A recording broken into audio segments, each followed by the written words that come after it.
So I believe in either part seven or part six, I mentioned that Palestine became a label or a name in the region, um, either sometime during World War I, or I believe I mentioned somewhere around the 1900s.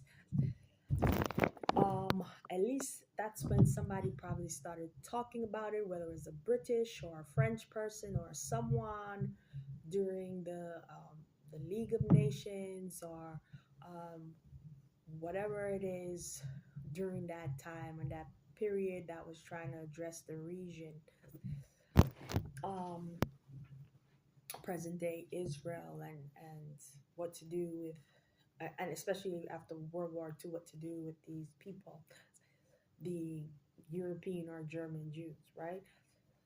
But somewhere around that time, they start to use that name because if you check the history, biblical history, and if you check the history of the neighboring countries, which I'm sure even Iran must have documentation, right? Because they do have a history with Jews.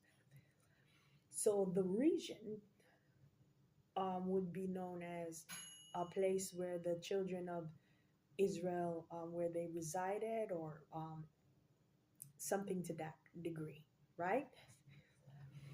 Um, and yes, I do know that prior to um, Israel being there, the Canaanites, the Hittites, the Hivites, the Jebusites, and all these ites were in there, right?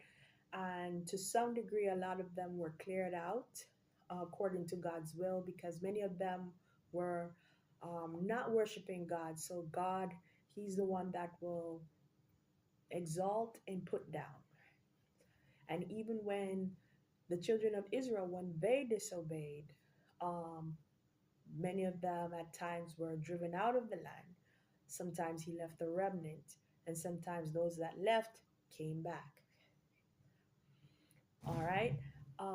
So I'm aware of that history, but the whole is present day Israel. That is not a that's not Palestine. Let's be honest. Let's be real. And many people, if I haven't said this before, especially those who are part of Hamas and covering their face, when they uncover their face, you can tell they have some connection to either the European Jews or German Jews or Jews in some way, shape, or form. So many of the people in that region, they're mixed Israeli, mixed Arabs, mixed Egyptian, etc., etc. Right? Um, so let's be honest. And the Romans and the Turks, okay? Um, so let's be real, okay? Um, and then um, another thing to address is this idea of the nuclear weapons. Now, the way they would talk about it, Israel, Iran can have no nuclear weapons, and people in the world they may hear that and know how damaging a nuclear weapon could be in the hands, especially of someone who is at war with the people. And so people would be like, yeah, no nuclear weapons, right?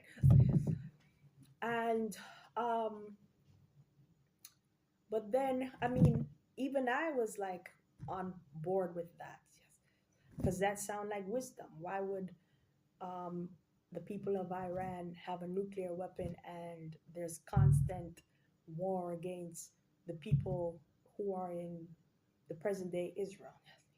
But then when you think about it, why would Iran even think to do something like that? Because to use a nuclear weapon, it's not only going to affect unorthodox or Orthodox Jews there, or the European and German Jews there. It's going to affect Hamas, and it may even affect Hezbollah and the waters connected to that region.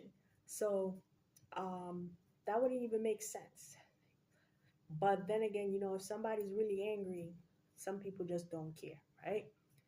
But then I sought the Lord, and this is what the Lord would lead me to, right? he would lead me to Revelation 22, verse 5. And it says, "And there shall be no night there, and they need no candle, neither light of the sun, for the Lord God giveth them light, and they shall reign forever and ever." Basically, the nuclear plant, or the plants that they have there, it's for light. And God would see that they're using it for light. And then I would find out Iran doesn't have a nuclear weapon. They only have a uranium enrichment program, which they use for electricity. Now, to shut that down, that's not fair, and I don't think God would be with that. But Iran doesn't have a nuclear weapon. And so this is a problem that goes on. You would hear, well, stand with Israel, and people are like, yeah, and stand with Palestine. People are like, yeah. Nobody's seeking the Lord to see the root cause of what's